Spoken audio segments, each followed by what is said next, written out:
Test, test, is this thing on? I don't know, but let's go anyway. Hello and welcome everybody to another StarCraft 2 cast by Imperator Z. And I apologize for leaving you hanging for a while, everybody. It has been a busy week and busy weekends. This weekend I'm not gonna be home as well, and so I'm trying to sort of marathon cast my way through all the replays I've been sent by you awesome fans. And we have another replay here by CommanderXk, whose email address says he's called Muhammad Ali, which is quite cool because he sent me a lot of replays, so my inbox is now filled with emails by Muhammad Ali, and it's just a really cool name to have, you have to admit. And there we go, it's a Terran versus Zerg.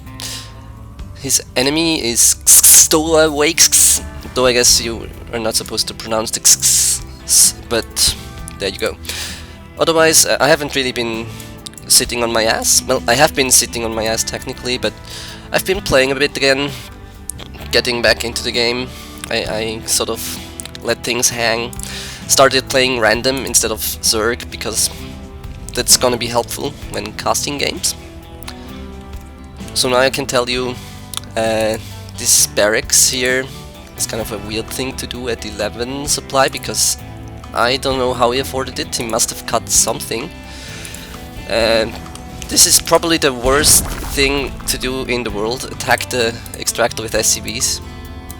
The Zerg should just have let the extractor finish, because if somebody is stupid enough to attack the extractor with the SCVs, he's gonna lose so much mining time that he's pretty much already lost the game. Here we go, another gas steal, but this time the Terran knows it's probably not the smartest thing to attack it, because he only needs one gas anyway.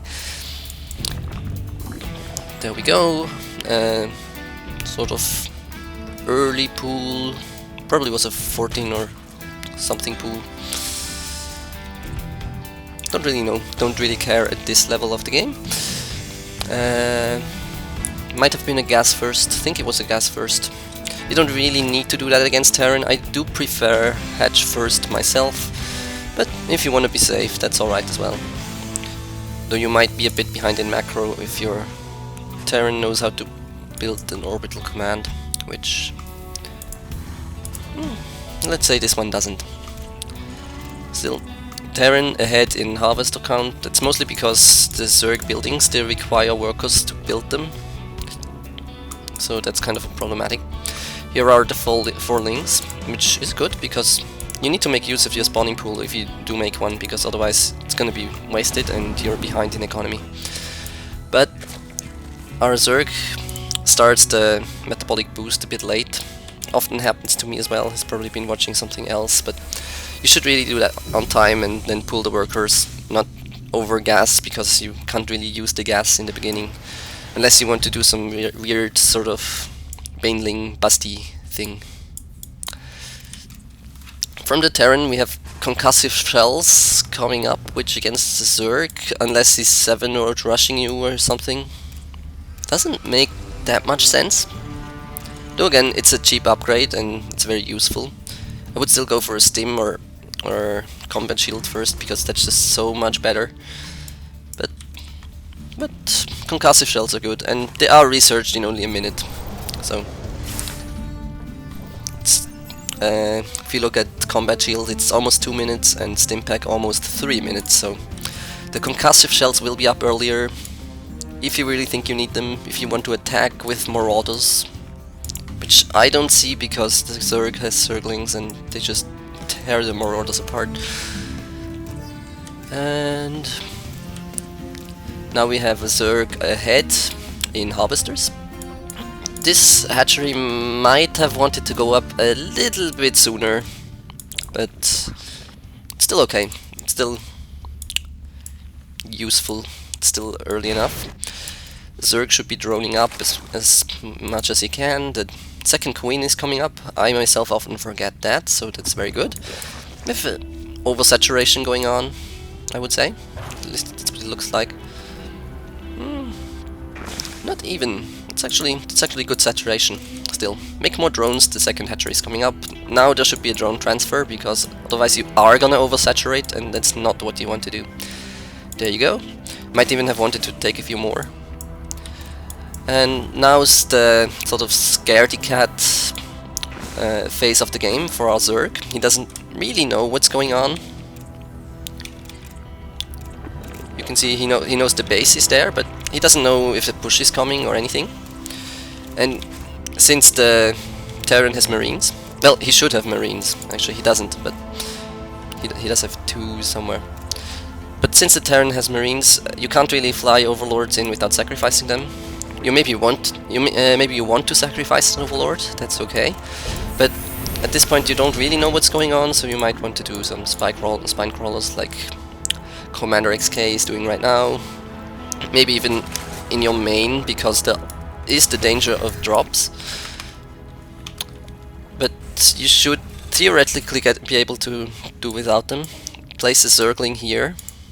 This one's okay, but you might want to get a bit closer. Not too close, because then this is gonna happen. But you want to know when the Terran moves out, so you can begin building defenses. Since he's not macroing up, there is no expansion for the Terran, I think. Yeah, I don't see one. You will have to expect a big push, because if he expands now and does nothing else, that's very bad for the Terran. You'll be way ahead in economy. But if he attacks and then expands, you're gonna lose stuff, and you want to be prepared for that. That's basically what the Terran is supposed to do. He's supposed to build up, attack you, and then while he's attacking you, he should expand. But it does not appear as if Mr. Stowaway is gonna do any of that. He's not even dropping. He's just turtling up very, very badly. Look at the amount of SCVs he has and the amount of workers CommanderXk has. Even though both players have bad macro, you never should have that much money, unless it's really late phase of the game, and especially not at 10 minutes. Let's look at the larva injects. It appears as if they've been hitting, but then there are so many creep tumors that the energy was probably used more on those than on injects, which isn't as good a thing as it should be. Roaches against the Terran. Because of siege tanks, you shouldn't build them. Unless he's coming with Hellions, you really should not build roaches, because they are useless. They do kill Marines very quickly, but that's about it. And as long as the Marines are supported by anything else at all, your roaches are gonna die. We have a... should I call it a sneaky expansion? We have a sneaky expansion at pretty much the worst place possible coming up for our Terran friend.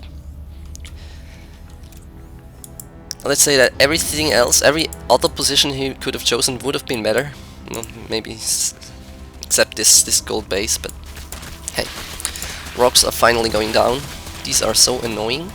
With these roaches it could have gone much faster, and yeah, tiny mistake, tiny thing. Probably big consequences. Once you're at 3 base as a Zerg, you do want a macro hatchery. You're not going to be able to keep up even if perfect larva injects. You're not going to be able to keep up with production. And believe me, you're not going to have perfect larva injects.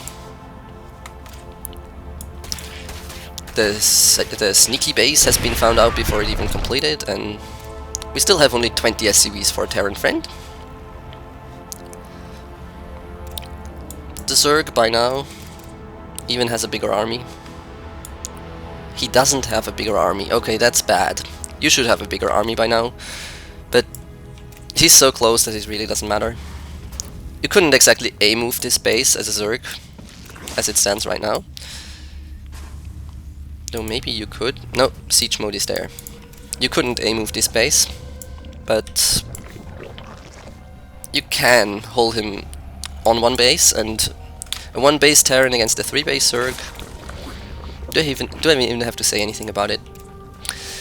I don't think I do. I think you can figure it out for yourselves. We have 57 workers. Like a good Zerg, CommanderXk is droning up. Maybe a bit slower than a good Zerg, because the larva injects are not hitting anymore. Yeah. 2 larva injects missed even with the creep tumors. That's not good. If his Terran buddy were any good, he would be falling behind right now, but then the Terran buddy is not good. He's not producing out of most of his buildings, he's making some Vikings. Probably because he's been attacked by Mutalisks before and he thinks Mutalisks are gonna come. But with that much money and this sort of income, that's gonna be a lot of Mutalisks. It's gonna be 7 Mutalisks a minute. So at something like 30 Mutalisks, I don't think Vikings are gonna do much anymore, no matter how many of them you have. Even though they have bigger range and against small amounts of Mutalisks they are good. Not even the Marines are gonna help. Not even stimmed Marines in this number. They're not gonna help against the Mutas. What am I saying? CommanderXk can make whatever he wants right now. He could go only Zergling and win the game. Maybe he'd have to do some little fancy stuff like dropping them in the main instead of just running up here, but it really doesn't matter what he does by now. A mainling bust would be devastating because the tanks are have never been sieged up, so he could have just run in. But then that would rely on the stupidity of your opponent, and even though the opponent this time is stupid, it's not a tactic to recommend, is it? There we go. Our Zerg has switched to uni production, which he well should, because otherwise he's gonna max out on drones. Which is not the worst mistake in the world to make, but it is gonna kill you. Here we have some Vikings to protect the drops from Mutalisks. This might actually work.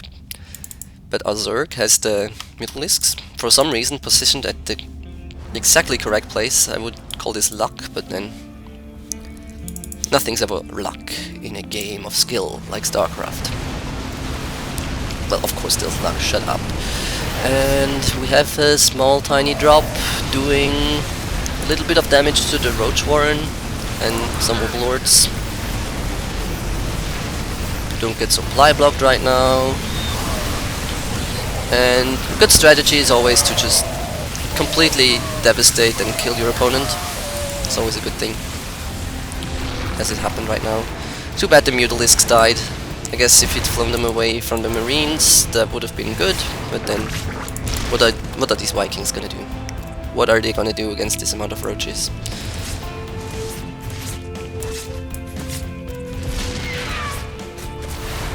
I sense a GG coming up soon. Look at the difference in supply count.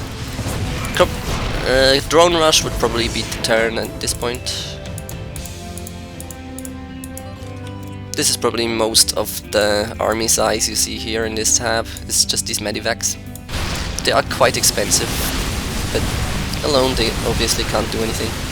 Here you have the A move, the fabled A move.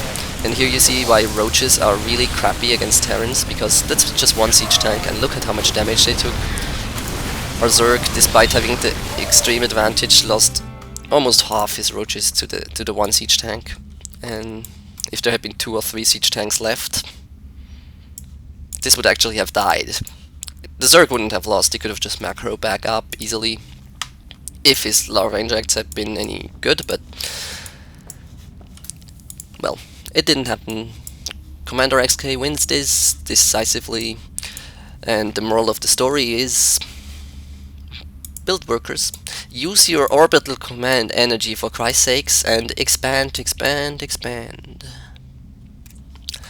This has been it for this game. Imperator Z signing out, and see you on my next cast. I've got lots of replays coming, and I hope you're excited, folks, because I am. Have I already said Imperator Z signing out? Is that even cool these days? Is this the cool thing to do? I don't know. Still, I don't care if I'm cool. I'm just me. Imperator Z signing out. That wasn't cool either, was it?